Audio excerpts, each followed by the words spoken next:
शुरुआत होती है जहाँ पर हम लोग जिन्हो को देखते हैं जो कि एक मिशन को करने के बाद काफी ज्यादा थक चुका था, इसलिए अब वो काफी लेट तक सो रहा होता है। तभी अब उसकी बहन का उसको कॉल आता है, यानी कि जिन्हा का। जिन्हा अब जिन्हो की आवाज को सुनकर समझ जाती है कि जिन्हो अभी तक सो रहा है। वो अब काफी ज्यादा शौक हो जाती है और वो उससे कहती है कि तुम्हें पता भी है कि अभी कितना समय हो रहा है, तुम भूल गए हो क्या आज की मेरी पेरेंट्स मीटिंग है, तुम्हें मेरे स्कूल में आना था। ये सुनकर जिन्हो काफी ज्यादा शौक हो जाता है और वो जल्दी से खड़ा होकर जिन्हा के स्कूल में तैयार होकर पहुँच जाता है, जहाँ पर जिन्हा अब जिन्हो की लुक को देखकर खुद काफी ज्यादा हैरान रह जाती है, क्योंकि जिन्हो काफी ज्यादा अलग लग रहा होता है। उसका ये रिएक्शन देखकर जिन्हो उससे पूछता है कि क्या हुआ, मैं बुरा लग रहा हूँ क्या? जिस पर जिन्हा कहती है कि नहीं, बुरे तो नहीं लग रहे हो। इसके बाद अब जिन्हो आगे चलता है, जहाँ पर सभी लड़कियाँ अब जिन्हो की फैन हो जाती है और वो उसे घूरने लगती है, जो देखकर जिन्हा भी अब जिन्हो से कहती है कि तुम्हारे ऊपर तो काफी अटेंशन आ रहा है, तुम्हारी कोई गर्लफ्रेंड नहीं है ना, लगता है मुझे तुम्हें किसी से मिलाना पड़ेगा। ये सुनकर जिन्हो अब उसकी गाल को खींच लेता है और कहता है कि नहीं, कोई जरूरत नहीं है। और इसी में जिन्हो अब जिन्हा के टीचर से मिलता है, जहाँ पर वो भी अब जिन्हा की तारीफ करती है और कहती है कि जिन्हा काफी अच्छे ग्रेड्स पाती है हमेशा की तरह, वो बाकी स्टूडेंट्स के लिए एक रोल मॉडल की तरह है और उसके मॉक एग्जाम रिजल्ट भी काफी अच्छे आते हैं। इसके वजह से वो एक मेडिकल स्कूल में आराम से जा सकती है और जिन्हा भी यही चाहती है। तो मैं चाहती हूँ कि उसके ऊपर और किसी काम का प्रेशर मत देना। तो जिन्हो भी कहते हैं ठीक है। तभी टीचर अब कहती है कि मैं तुमसे एक और चीज के बारे में पूछना चाहती हूँ, और वो ये है कि अगर जिन्हा अवेकन हुए एक हंटर के तौर पर, तो क्या तुम उसे हंटर बनने दोगे? ये सुनकर जिन्हो थोड़ा सोचता है और टीचर से कहता है कि नहीं। जो सुनकर टीचर कहती है कि मुझे लगा ही था। जिस पर जिन्हो कहता है कि आपने वैसे पूछा क्यों? तो टीचर कहती है कि मैं चाहती हूँ कि तुम मेरे लिए एक काम करो।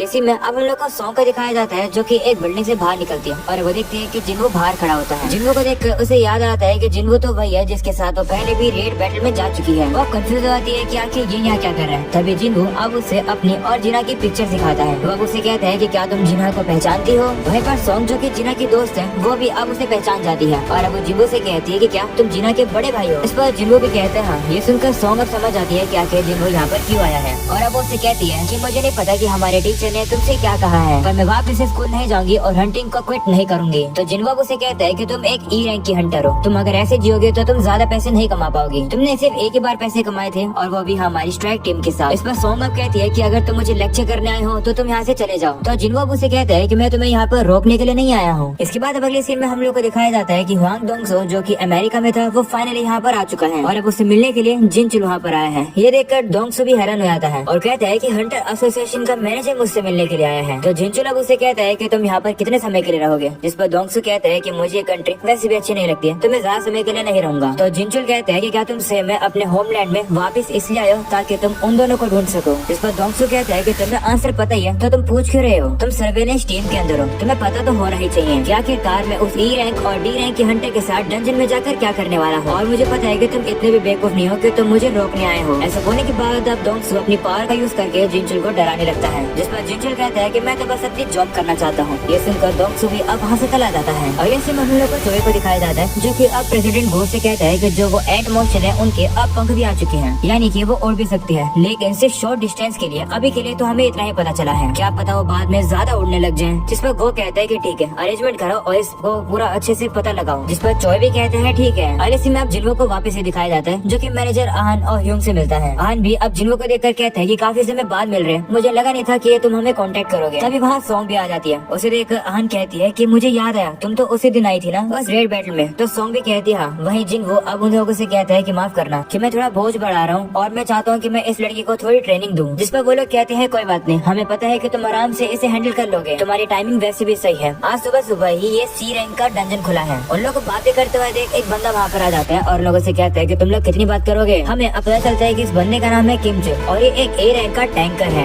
आहन अब कहता है कि ये जो मिशन है ये सिर्फ डिजाइन है उन ट्रेनिंग एक्सपीरियंस के लिए जो कि हम लोग हमारे यंग हंटर्स को देना चाहते हैं। किमचो भी तुम्हारे साथ आएगा और वो स्ट्राइक टीम का लीडर बनेगा, पर जब हमने बताया कि तुम भी हमारे साथ चलोगे तो इसका मूड थोड़ा खराब हो गया। वही किमचो भी अब कहने लगता है कि हाँ, विश्वास नहीं हो रहा है कि मुझे ई रैंक के हंटर्स को बेबीसिट करना पड़ेगा, और वो भी दो। जिसके बाद आहन अब कहता है कि आज की स्ट्राइक टीम के अंदर एक ए रैंक का हंटर है, 5 बी रैंक के हंटर है, 2 सी रैंक के हंटर है और 2 ई रैंक के हंटर है, और टोटल अब इस टीम के अंदर हो चुके हैं 10 मेंबर। जिन्हो अब मन में कहता है कि मैं सॉन्ग को यहाँ पर ये प्रूव करने के लिए लाया हूँ कि जो रेड बैटल्स होती है वो कितनी ज्यादा ब्रूटल हो जाती है, पर आज की हमारी टीम थोड़ी ज्यादा ताकतवर है। मुझे लगता है कि मैं सॉन्ग को वो दिखा पाऊंगा जो कि मैं दिखाना चाहता हूँ। तभी ह्यून जिन्हो के पास आता है और कहता है कि ये जो मिशन है ये सिर्फ नूब हंटर्स के लिए है, तो कोशिश करना कि तुम इस मिशन के अंदर अपना योगदान थोड़ा कम देना। तो जिन्हो भी कहते हैं ठीक है। जिसके बाद वो सभी लोग अब उस गेट के अंदर चले जाते हैं, पर अब जैसे वो लोग गेट के अंदर आते हैं जिन्हो का बचाने से कुछ अजीब सा फील होता है, और इससे पहले कि वो कुछ डेट कर पाता हम लोग अब देखते हैं कि वो जो गेट होता है वो अब एक लाल कलर के गेट में बदल जाता है। ये देखकर जिन्हो भी शॉक हो जाता है और वो जल्दी से सॉन्ग को लेकर बाहर निकलने की कोशिश करता है, पर वो बाहर ही नहीं निकल पा रहा होता है। और क्योंकि वो थोड़ा सा बाहर निकला हुआ था, वो अबान से कहते हैं कि प्राइमरी स्ट्राइक टीम को कांटेक्ट करो। ऐसा बोलने के बाद जिन वो बंदे चला जाता है। अगले सीन में इसी चीज के बारे में अब बेग को भी पता चलता है। इसके बारे में वो सुनकर भी हैरान हो जाता है और कहते हैं कि मैं अभी के अभी वहाँ आता हूँ। अगले सीन में हम लोग जिन्हो और बाकी सभी लोग को देखते हैं जो कि अब एक बर्फीले इलाके में आ जाते हैं। वहीं सभी लोग काफी ज्यादा कंफ्यूज हो जाते हैं और कहते हैं कि गेट कहाँ पर गायब हो गया, आखिरकार हम लोग वापस कैसे जाएंगे। तो किम चुल अब सभी को बताता है कि ये एक रेड गेट है, जो सुनकर सभी लोग हैरान हो जाते हैं। वहीं सॉन्ग भी पूछती है कि ये रेड गेट क्या होता है, जिस पर जिन्हो बताता है कि रेड गेट बाकी गेट से अलग होता है। रेड गेट तुम्हें दूसरी ही किसी डंजन में लेकर चला जाता है और जब तक तुम बॉस को नहीं हरा देते हो या फिर जब तक डंजन अपने आप से नहीं खत्म हो जाता तब तक तुम यहाँ से नहीं जा सकती हो और बाहर से भी हमारी कोई भी मदद नहीं की जा सकती है। और यहाँ के जो मॉन्स्टर्स है वो भी काफी ज्यादा पावरफुल होते हैं। ये सुनकर सॉन्ग अब कुछ बोलने वाली होती है, पर तभी हम लोग अब देखते हैं कि कोई सॉन्ग के ऊपर हमला कर देता है और साथ में एक बंदे के ऊपर भी। उस हंटर को तो हमला लग जाता है, पर हम लोग अब देखते हैं कि जो हमला सॉन्ग को लगने वाला होता है उसे अब जिन्हो अपने हाथों से पकड़ लेता है। वही ये सब चीजों को अब एक लड़की हंटर भी देख लेती है। वो लोग अब देखते हैं कि उन लोग के ऊपर हमला करने वाले आइस एल्फ होते हैं जो कि पेड़ पर बैठकर हंस रहे होते हैं। वो देखकर जिन्हो अब सोचता है कि ये जो एल्फ है ये सबसे कमजोर लोगों पर ही हमला कर रहे हैं पहले। तभी एक एल्फ जिन्हो को चिढ़ाने लगता है, जो देखकर जिन्हो भी गुस्से में आ जाता है, जिसके बाद वो एल्फ वहाँ से चले जाते हैं। तभी सॉन्ग अब जिन्हो से कहती है कि ये लोग कौन थे, तो जिन्हो बताते हैं कि ये आइस एल्फ थे और क्योंकि ये काफी ज्यादा क्रूएल होते हैं, बिल्कुल डीमंस की तरह, इसलिए लोग इन्हें आइस एल्फ बुलाते हैं, जो सुनकर सॉन्ग हैरान हो जाती है। तभी किम चुल सभी लोगों से कहता है कि क्योंकि तुम सभी लोगों को पता ही है कि रेड गेट की वजह से हमें बाहर से कोई भी सपोर्ट नहीं मिल सकता है, हम लोग को अकेले ही लड़ना होगा। और सिचुएशन को देखकर मैं तुम लोगों से ये सलाह दूंगा कि तुम हाईएस्ट रैंक वाले हंटर्स की बात को मानो अगर तुम्हें सर्वाइव करना है तो, यानी कि तुम सभी मुझे ओबे करो, पर मैं तुम सभी लोगों को अकेले नहीं संभाल पाऊंगा। इसलिए हम लोग दो ग्रुप में डिवाइड हो जाएंगे, जिससे हमारे सर्वाइवल के चांस और बढ़ जाएंगे। क्योंकि अगर हम लोग ऐसे खड़े होकर डिबेट करते रहेंगे तो हम लोग यहाँ पर जमकर मर जाएंगे। और जो मुझे फॉलो करेगा मैं उसको गारंटी देता हूँ कि मैं उस बंदे को जिंदा बाहर निकालूंगा। ये सुनकर अच्छे रैंक वाले हंटर्स उसे ज्वाइन करने के लिए तैयार हो जाते हैं, पर जो एक लोअर रैंक वाला हंटर होता है वो भी अब कहता है कि मुझे भी ज्वाइन करना है। पर तभी किम चुल उसे धक्का मार के नीचे गिरा देता है और कहता है कि तुम ज्वाइन नहीं करोगे। ऐसा बोलने के बाद वो बाकी के जो लोअर रैंक वाले हंटर्स होते हैं उन्हें साइड कर देता है और सभी को ये बताता है कि हम लोग यहाँ पर जितने दिन सर्वाइव करेंगे इसका मतलब है कि बाहर की दुनिया में 1 घंटा बीतेगा, यानी कि हम लोग इस जगह पर महीनों के लिए फंसे रह सकते हैं। इसलिए तुम सभी कमजोरों का ख्याल में नहीं रख सकता हूँ, तुम लोग को इतनी डिप्रेस होने की जरूरत नहीं है। तुम लोग तब तक वेट करो जब तक हम लोग बॉस को नहीं हरा सकते हैं, इसके बाद हम लोग एक साथ घर चलेंगे, तब तक तुम लोग जिंदा रहना। तभी अचानक से वही लड़की अब किम चुल से कहती है कि मैं इन कमजोर लोगों को ज्वाइन करूंगी। तो किम चुल भी कहते हैं ठीक है। ऐसा बोलने के बाद वो अपने मन में सोचते हैं कि क्या इस हंटर को इन सभी लोगों पर दया आ रही है, ये कितनी बेवकूफ है। तभी वो लड़की अब जिन्हो के पास आती है और कहती है कि किम चुल ने वो एरो नोटिस तक नहीं किया, पर तुमने कर लिया, इसका मतलब है कि तुम एक ई रैंकर नहीं हो ना, या फिर तुम्हारी रैंक उससे भी ज्यादा हाई है। इस बात पर जिन्हो उसे कोई भी रिप्लाई नहीं देता है। इसके बाद अब किम चुल उन लोगों से कहता है कि हम लोग क्लियरिंग वाले रास्ते पर जाएंगे। तो जिन्हो भी कहते हैं ठीक है, तो फिर हम लोग जंगल की तरफ जाएंगे। ये सुनकर किम चुल अपनी टीम को वहाँ से लेकर चला जाता है। अगले सीन में किम चुल अब अपनी टीम के साथ आगे चल रहा होता है, पर तभी वो लोग पेड़ पर कुछ निशानों को देखते हैं जो कि पंजों के निशान होते हैं। किम अब कहता है कि ये एक आइस बियर का काम है। वो अब कहते हैं कि हम लोग बेसिकली उन ई रैंक के ग्रुप को मरने के लिए छोड़ रहे हैं, वो लोग बचने भी नहीं वाले हैं। तभी किम अब सोचता है कि उस पार्टी के अंदर एक सी रैंक और बी रैंक की हंटर भी है, पर फिर भी मैं ऐसा अज्यूम भी कर रहा हूँ कि वो जो ई रैंक का बंदा है वो उस टीम का लीडर है। तभी अचानक से उन लोग के सामने काफी सारे आइस बियर्स आ जाते हैं और वो लोग भी उनसे लड़ने के लिए तैयार हो जाते हैं। इसके बाद अब एक भालू किम चुल के ऊपर हमला कर देता है, पर किम चुल अपने शील्ड को आगे कर देता है, जिससे कि उस भालू के जो भी नाखून होते हैं वही टूट जाते हैं। जिसके बाद किम चुल अब उस भालू के ऊपर हमला करके उसे मार देता है और अब बाकी के भालुओं से भी लड़ने लगता है। और इसी में अब उसी लड़की को दिखाया जाता है जो कि उन लोगों को रोकती है और कहती है कि ये तो काफी ऑब्वियस है, यहाँ पर इतने सारे पंजों के निशान है, इसका मतलब ये फॉरेस्ट सारा आइस बियर से भरा हुआ है, हमें यहाँ से भाग जाना चाहिए। तो जिनको कहते हैं कि लेकिन हम लोग इसलिए ही यहीं पर आए हैं क्योंकि ये भालू की टेरिटरी है, तो हम लोग को उन एल्फ की चिंता करने की जरूरत नहीं रहेगी कि वो जो एल्फ है वो काफी ज्यादा इंटेलिजेंट लोग हैं, पर हम लोग भालुओं को तो हरा सकते हैं। ये सुनकर वो लड़की कहती है कि मैंने सोचा नहीं था। तभी जिनको अब कहता है कि यहाँ पर काफी ठंड हो रही है। ऐसा बोलने के बाद वो अपनी इन्वेंट्री से सभी के लिए गर्म कोट निकाल देता है, जो देखकर सभी लोग हैरान हो जाते हैं कि आखिरकार जिन्हो ने ये कैसे कर दिया। इसके बाद वो सभी लोग भी अब उन कोट को पहन लेते हैं। इसके बाद सॉन्ग अब जिन्हो से कहने लगती है कि आखिरकार तुम कौन हो। तो जिन्हो अब उसके सर पर हाथ रखता है और कहता है कि मैं ही तुम्हें यहाँ पर लेकर आया हूँ, तो तुम्हें सेफली यहाँ से लेकर जाना मेरी रिस्पॉन्सिबिलिटी है, पर मुझसे ज्यादा क्वेश्चन मत पूछना। तो सॉन्ग भी मान जाती है और वो थोड़ी सी शर्माने भी लगती है। जिसके बाद जिन्हो बाकी के 2 हंटर से भी कहता है कि तुम लोग भी मुझसे कुछ मत पूछना। तभी अचानक से उन लोग के सामने आइस बेर आ जाता है, जो देखकर वो लोग डर जाते हैं, पर जिन्हो उन लोग को पीछे हटने के लिए कहता है। तभी जिन्हो अपने टाइटल को चेंज करके वुल्फ असैसिन में बदल लेता है, जिससे कि एनिमल टाइप मॉन्स्टर के ऊपर उसका जो डैमेज है वो 40% एक्स्ट्रा होगा। और इसी में हम लोग बेग को भी देखते हैं, जो कि अब गेट के पास पहुंच चुका है। वो अब गेट को खोलने की कोशिश करता है, पर वो गेट तो अब सील हो चुका है। वो कहते हैं कि अगर हम लोग लकी हुए तो ए या फिर बी रैंक के जो हंटर है वो जिंदा वापस आ जाएंगे। सब कुछ किम चुल के ऊपर डिपेंड है। तभी आहान उसे बताते हैं कि एक्चुअली एक और पर्सन है जो कि स्ट्राइक टीम के साथ गया है, उस बंदे का नाम जिन्हो है। रिसेंटली वो मुझे इंटरेस्टिंग लगा, उसकी रैंक तो ई है, पर मुझे शक है कि वो रीअवेकन्ड हुआ है। जो सुनकर ब्रेक शॉक हो जाता है और कहते कि क्या तुमने इस चीज को कंफर्म किया है? तो आन कहता है कि नहीं, डायरेक्टली तो नहीं। तभी हम लोग अब देखते हैं कि वहाँ पर गाड़ी से अब डोंगसू भी आ जाता है। वो बेग को देखकर कहता है कि तुम जैसे अच्छा कमाल का पर्सन एक ए रैंक के गेट के साथ क्या कर रहा है। बेग भी उसे देखकर हैरान हो जाते हैं और कहते हैं कि तुम यहाँ पर क्या कर रहे हो, तुम्हें तो अमेरिका में होना चाहिए था ना। तो डोंगसू कहता है कि वो छोड़ो, मुझे ये बताओ कि आखिरकार एक ए रैंक का बेकार सा हंटर व्हाइट टाइगर गिल्ड के गेट के अंदर कैसे जा सकता है। मैं यहाँ पर जिन्हो की बात कर रहा हूँ। मैं यहाँ पर उससे मिलने आया था, पर अब वो तो रेड गेट के अंदर फंस चुका है। मैं होप कर रहा था कि मैं उसे कम से कम देख पाऊंगा, पर लगता है कि वो गेट के अंदर ही मारा जाएगा। ये सुनकर जिनचुल भी अब अपने मन में जिन्हो से कहता है कि तुम लकी हो, डोंगसू जैसा पावरफुल पर्सन भी रेड गेट के दूसरी साइड कुछ भी नहीं कर सकता है। पर अब क्वेश्चन ये उठता है कि तुम रेड गेट से बाहर निकल पाओगे या नहीं। इसके बाद हमें वापस से डंजन का सीन दिखाया जाता है, जहाँ पर जिन्हो ने काफी इजीली से सभी पेयर्स को हरा दिया है। इसकी वजह से उसे जो एक्सपीरियंस है वो भी काफी ज्यादा मिल रहा होता है, क्योंकि इस रेड गेट वाले जितने इमोशन है वो ज्यादा पावरफुल है। वहीं सभी लोग जिन्हो की ताकत देखकर हैरान हो जाते हैं और कहते हैं कि आखिर तुम कौन हो,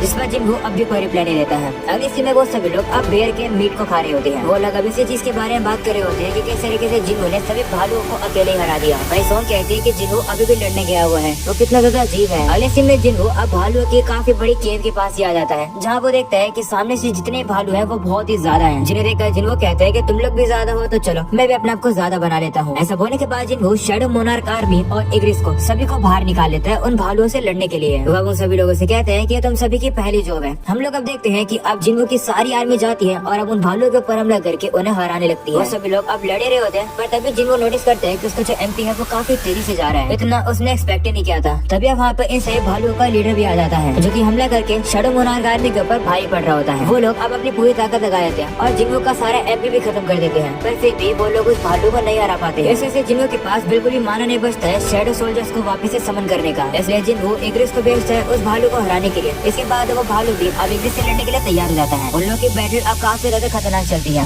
इग्रिस अब उस भालू के अटैक को डॉज करके उस भालू को काफी ज्यादा अच्छा डैमेज कर देता है। इसी तरीके से इग्रिस अब काफी पावरफुल तरीके से इधर उधर जाकर उसके ऊपर हमला करके उसे घायल करने लगता है, जो देखकर जिन्हो भी इग्रिस की तारीफ करने लगता है। पर तभी वो भालू अपनी और भी खतरनाक पावर को यूज करने वाला होता है, पर इससे पहले कि वैसा कर पाता, इग्रिस अब अपनी तलवार से हमला करके उस भालू की गर्दन को ही काट देता है, जिसके बाद अब उस भालू का सर उड़कर सीधा जिन्हो के सामने आकर गिर जाता है। ये देखकर जिन्हो भी डर जाता है और वो अपने मन में कहते हैं कि अगर मेरी जो फाइट इग्रिस के साथ हुई थी उसमें इग्रिस अपनी तलवार को सारे टाइम तक यूज करता, तब वो मुझे मार भी सकता था। मैं इग्रिस से अभी कमजोर हूँ। इसके बाद इग्रिस अब जिन्हो के सामने आकर बाव करके बैठ जाता है, तो जिन्हो भी अब उसके कंधे पर हाथ रखता है और कहता है कि तुमने काफी अच्छा काम किया। इसी में हम लोग अब किमचुल को देखते हैं, जिसकी हालत अब काफी ज्यादा बुरी हो चुकी है। साथ में उसके जितने भी टीममेट्स होते हैं वो भी मारे जा चुके हैं। एक बंदा बचा हुआ होता है, वो मदद मांगता है, पर तभी बेचारे से वो जो एल्फ होते हैं वो उसके ऊपर तीर मार के उसे खत्म कर देते हैं, जो सुनकर किमचुल भी डर जाता है। वो कहता है कि ये तो इम्पॉसिबल है। वो कह रहा होता है कि मुझे व्हाइट टाइगर गिल्ड के एलीट को ज्वाइन करना है, मेरे साथ ऐसा नहीं हो सकता है, मैं मर नहीं सकता हूँ। तभी उसका एक साथी उठता है और कहता है कि कैप्टन मुझे बचा लो।